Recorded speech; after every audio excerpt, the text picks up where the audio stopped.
Olá, bem-vindos ao IA Sem Juridiquês, o quadro do canal Conecta Justo que conecta você ao futuro do direito. Eu sou Fernanda Soares, promotora de justiça, professora de processo penal, de técnicas de concurso e, claro, uma entusiasta da IA. Oi, Fê, tudo bem? Meu nome é Thiago Simões, sou procurador de Estado, professor de processo civil e, claro, um entusiasta da inteligência artificial. Ouvi dizer que hoje o nosso tema é muito legal, porque eu vou dizer, eu te avisei. Exatamente. Você viu só? Caiu de novo do jeito que a gente avisou que iria acontecer. Pois é, galera, caiu inteligência artificial no Enem. E mais, caiu a resolução do CNJ no Enem, aquela resolução que a gente já trabalhou aqui logo no comecinho dos nossos podcasts, né, Thiago? Exatamente. Então, assim, a gente tá avisando, ó. E aí? Eu já nem lembro direito quantos concursos já caíram, mas eu me lembro qual. Então caiu agora no Enem, caiu Já tinha caído nele antes também. caiu no Enem anterior, já tinha caído na Procuradoria do Município do Rio de Janeiro, lembra disso? Isso, lembro. Na reunião que eu estava vendo esses dias do Conselho Superior do MP de São Paulo, já tem essa previsão de inteligência artificial. Eu vi que eles vão colocar no próximo edital. Exato, caiu o TRF2, caiu num cargo de analista, enfim, eu tô perdendo as contas já, Thiago. A gente fala, fala, fala, que o povo vai ter que começar a estudar inteligência artificial, que a resolução do CNJ é de leitura obrigatória. Aliás, não só ela, né? Ouvir aquele nosso podcast sobre resolução também é fundamental, né? Com certeza. Isso aí não tem dúvida nenhuma. Volta uns episódios pra trás. Como sempre, a gente tá sempre aqui, ó. Voltem alguns episódios pra trás e assistam, porque vocês vão entender o porquê que é tão importante essa resolução. Mas, Fê, de verdade, vamos colocar aqui os pingos nos i quanto ao Enem, né? Eu acho que muita gente, inclusive, está estudando errado pro Enem porque não tá entendendo o que tá acontecendo. E aí entra a inteligência artificial também. Por quê? Fala melhor sobre isso que eu quero entender esse teu raciocínio, Thiago. Fê, qual que é a ideia de uma prova de habilitação para concurso de juiz? A ideia é, vamos focar no que a gente quer que os nossos juízes tenham como base, para Isso, um construir o futuro. perfil de magistrado. Exatamente. Dentro de um perfil de magistrado, e aqui eu não vou nem falar processo civil, processo penal, porque a gente já viu, inclusive, sobre isso, que a gente já viu que efetivamente na prova caiu o perfil de magistrado. Processo civil, por exemplo, caiu competência, caiu impedimento Processo penal suspeitado. também. Então, então assim, perfil de magistrado. Agora vamos para o que a gente interessa aqui, interessa dentro do nosso podcast de hoje. É noções gerais de humanística e ali dentro tem tecnologia, né? Por quê? Por que que caiu a inteligência artificial e vai cair de novo? Uma razão simples, né, Fê? Se o perfil do magistrado você quer construir, né, você quer que os seus aprovados tenham esse perfil, não tem como no futuro termos magistrados que não têm um mínimo de relacionamento com a inteligência artificial, né? Com toda certeza, você tem toda a razão. Não, é assim, Fê, pare para pensar.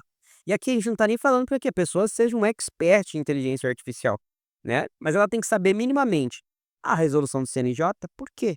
Porque ali estão as regras mínimas de como se pode utilizar a inteligência artificial no poder judiciário, né. Você não precisa criar inovar, criar coisas de outro planeta, entende, mas você precisa saber o mínimo de como usar, de segurança, segurança de dados, né. Exato. E nessa resolução, ela te dá diretrizes não só de segurança, mas inclusive do uso ético da inteligência artificial, né, Thiago? Porque senão daqui a pouco a gente vai ter, assim, juiz colocando ali o processo sem um prompt certo, sem um comando certo, principalmente sem uma revisão do resultado, né? Então, assim, a resolução trabalha muito esse aspecto da necessidade da supervisão humana ao resultado que foi entregue pela inteligência artificial. Então, realmente, não tem como um magistrado ou um futuro magistrado se utilizar da inteligência artificial sem ter a noção ali do básico, e a resolução traz, né, essas diretrizes fundamentais para um uso, né, ainda que não seja o que ele usa, assim, tão profundo, mas a verdade é que hoje está todo mundo já fazendo uso da inteligência artificial, né, Thiago? Não, Fê, e aqui a gente tá falando, então estamos falando do Enem, porque o Enem, a prova foi a gente tá gravando hoje na segunda-feira, dia 27, o Enem foi dia 26, né. Exato. Então assim, a gente tá falando do magistrado, mas eu vou colocar agora num outro papel, tá. Semana passada, eu estava na OAB de São José dos Pinhais, e eu tive a felicidade de poder palestrar sobre a IA na advocacia pública, tá. E como que isso vai vir sendo cobrado nos próximos concursos, tá? Do mesma forma que no poder judiciário nós temos a resolução que regulamenta o uso de inteligência artificial, e lá na prova do Enem isso é importantíssimo, não tem como um aluno, e aqui falando dos nossos alunos do CCA Prêmios, se alguém deles errou, eu vou brigar fundadamente. Ah, eu também vou. E ele já coloque aqui se alguém errou, vai ter que se identificar num comentário aqui, entendeu, dizendo: "Pronto, errei", que aí a gente vai ter o pré. Exato. E isso está acontecendo agora em todos os locais, tá? Por exemplo, nas procuradorias, nós já temos 3 procuradorias, tá? Procuradorias estaduais, que já regulamentaram o uso da inteligência artificial dentro das procuradorias, tá? Então nós temos uma portaria lá no Tocantins, na PGE-TO. Nós temos, não, RO, eu acho que foi Rondônia, acho que foi Rondônia. Aí temos Santa Catarina. Esse ano, Santa Catarina publicou uma resolução regulamentando o uso de inteligência artificial dentro da PGE. E agora, mais recentemente, tem 2 meses, nós tivemos inclusive uma resolução linda, linda mesmo. Eu falei na palestra que se eu fosse eles, eu copiava e colava essa resolução em todo lugar, né? Que foi a resolução do Mato Grosso do Sul, que regulamentou o uso da inteligência artificial dentro da PGE. Então, assim, se a gente está falando aqui que caiu um ENAM, pode apostar que também nos concursos dessas PGS, quando tivermos as provas, vai cair sim, tá? Por quê? Porque faz parte do dia a dia do profissional, tá? Inclusive, nessa palestra eu pude conversar com os colegas e eu falei: "Gente, vocês têm que entender que não tem volta, tá?" Para mim, a inteligência artificial nesse aspecto, inclusive de concurso, me lembra muito a parte do WhatsApp. Quando veio o WhatsApp, o que aconteceu com o WhatsApp? Começou a ter citações para o WhatsApp, intimações para o WhatsApp, produção de provas a partir do WhatsApp. O que começou a acontecer? Em todo concurso que você via, perguntava se era lista ou não a produção de provas a partir de imagem do WhatsApp, como que seria a cadeia de custódia do WhatsApp, as citações, intimações se poderiam ou não. Não sei no processo civil, mas no processo penal foi um tema de alta incidência. E ainda estamos tendo ainda, né? Exato. Tem agora recentemente da Defensoria Pública que fala se ela pode ser intimada por WhatsApp, o STJ afetou para julgamento em recurso repetitivo, possibilidade de citação por WhatsApp, entende? Então veja, eles pegam um tema extremamente atual, certo? E colocam na prova, e aí isso faz o seguinte: mostra se o aluno entende da temática, mostra se ele está atualizado com a jurisprudência dos tribunais superiores e se depois, no exercício da função, ele fará um uso correto daquele aplicativo. E a mesma coisa em relação à inteligência artificial, Thiago. Vai ter que saber se a pessoa vai ter condições de fazer uso daquele, né, da inteligência artificial ou não no exercício da função, porque se ela fizer mau uso, o jurisdicionado é quem será prejudicado. Não, e a gente fala aqui o tempo todo, inteligência artificial é ferramenta. Assim como foi um dia pela primeira vez o computador, entendeu? Assim como foi um dia pela primeira vez a internet, assim como foi um dia a Google, entendeu? A gente tem que entender que tudo isso contribui de uma certa maneira e a gente tem que aprender a utilizar. Aí na palestra, Fê, Como fundamental, sim. não, Aprender a utilizar. exato, na palestra me levantaram uma questão assim, foi, poxa, professor, mas recentemente, a gente ficou sabendo de um colega da PGE da PGE não, da PFN, que peticionou um processo com uma jurisprudência que não existia. Aí eu falei para ele, falei: "Então, agora vamos colocar isso para uma outra ferramenta, tá?" Então, assim, nós temos ferramentas de tecnologia, nós temos ferramentas também que a gente utiliza pessoal, nós temos pessoal meio, né, para atividade meio, estagiário, nós temos estagiário de pós, assessor, que são tudo, pessoas que nos ajudam a fazer a nossa atividade fim, né, a inteligência artificial é da mesma forma, só a diferença é que a inteligência artificial não há um pessoal, não é uma pessoa, mas é uma ferramenta, um objeto, mas não deixa de ser um meio para atividade fim nossa, isso aí não tem dúvida nenhuma. Aí eu comentei com o Então, colega, é. então, aí eu comentei com o colega, mas assim, se este procurador tivesse um estagiário, e o estagiário tivesse feito a peça, ele não lido a peça, tivesse protocolado e a peça tivesse um absurdo que o estagiário não sabe nada, a gente estaria aqui falando sobre como é ruim usar a inteligência artificial? Como é perigoso utilizar, como é perigoso utilizar o estagiário? Não, né, a gente estaria falando: "Nossa, o procurador fez um trabalho ruim, ele não se deu o trabalho minimamente de corrigir o que ele tem que assinar, que a responsabilidade é dele".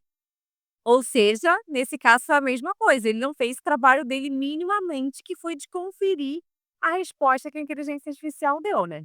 Exatamente, né. Então, assim, por isso que é cobrado, tá sendo cobrado, vai ser cobrado cada dia mais, Sem né, dúvida. porque, assim, isso não pode acontecer. Imagine isso acontecer num processo que envolve, sei lá, incapazes, entende, que envolve uma prestação de direito à saúde, entende. A gente tem direitos constitucionais indisponíveis que, assim, inclusive vou te falar, você que é responsável aí para fazer toda essa capacitação do Ministério Público aqui no Paraná, né, a gente sabe, que isso é uma tendência. Nesse concurso do MP ainda não vai cair do jeito que a gente gostaria que caísse, né. Mas, nos futuros, ainda mais agora com você que está terminando, levando essa capacitação para todo o interior do estado, Mas a e capacitação e já para promotores já, o que, né, tipo, não é para quem ingressou ainda, quem não ingressou, a capacitação já são para os promotores do MP. mas aí que tá, né, Fê, a hora que você terminar essa capacitação, ninguém dentro do MP vai querer novos promotores que não saibam. Nem só novos promotores. O que que eu acho, Thiago? Com o passar do tempo, as pessoas não vão querer colegas que não usem, não vão querer estagiários que não usem, não vão querer residentes que não usem, não vão querer assessores que não usem. Eu acho que essa passa a ser uma realidade. É só você ver, alguém contrata um estagiário, um assessor, um residente e não saiba utilizar um computador? Óbvio que não. Sim, É pior que até essa geração Z aí tem muita gente que não sabe, né. Esses dias o colega meu falou pra menina da Ctrl C Ctrl V, ela tipo: "Ah, mas o que que é isso?" Eu tinha mandado. um negócio desse pra mim, não, que eu ia dizer assim, não tem nem como contratar alguém que não sabe usar inteligência artificial, aí você tá me dizendo que tem estagiário ainda que não sabe Ctrl C, Ctrl V, não para isso. Eu tinha mandado embora na hora, falei: "Ó, você não sabe o que é Ctrl C, Ctrl V, agora eu vou te ensinar. Essa aqui é a sua carta de demissão que eu tô escrevendo aqui, entendeu? Você vai dar Ctrl C e Ctrl V lá no RH, entende? É isso, tá? Você vai pegar aqui e vai levar lá". É mais ou menos isso, assim, colocando no mundo real. É, mas agora eu fiquei surpresa, eu nunca imaginei que tivesse nessa geração alguém que não soubesse isso. Mas fato é que essas exceções aí que você mencionou até existem, mas a regra geral vai ser o quê? A necessidade de todo mundo saber. Utilizar tanto para ser contratado e quanto para poder passar no concurso. Então o que que eu acho? Aquelas pessoas que ainda resistem, Thiago, ao estudo da inteligência artificial, a aprender inteligência artificial, elas vão precisar dessa virada de chave com urgência, porque senão elas vão ficar cada vez mais para trás. Eu já falo que elas já ficam para trás em termos de estudo, e a gente vê claramente, né, a diferença no estudo que a inteligência artificial fez para os nossos alunos. Né, os que usam e os que não usam inteligência artificial. Então, assim, a pessoa está ficando para trás no estudo, vai ficar no trabalho, vai ficar cada vez, né, no concurso. Então, assim, tem que parar com essa resistência e tem que resolver querer utilizar. Mas não basta só querer utilizar, tem que aprender a utilizar para não acabar incidindo nesse erro que você mencionou aí da pessoa juntar uma petição com jurisprudência equivocada. Graças a Deus, concursos vão cobrar, pra gente não ter essas pessoas dentro do serviço público, né. Então vê, vamos encerrando mais um episódio por hoje e, de novo, é sempre um prazer estar aqui com você. Ó, o prazer é todo meu e seguimos aqui, ó, sempre no nosso propósito de democratizar o uso da inteligência artificial.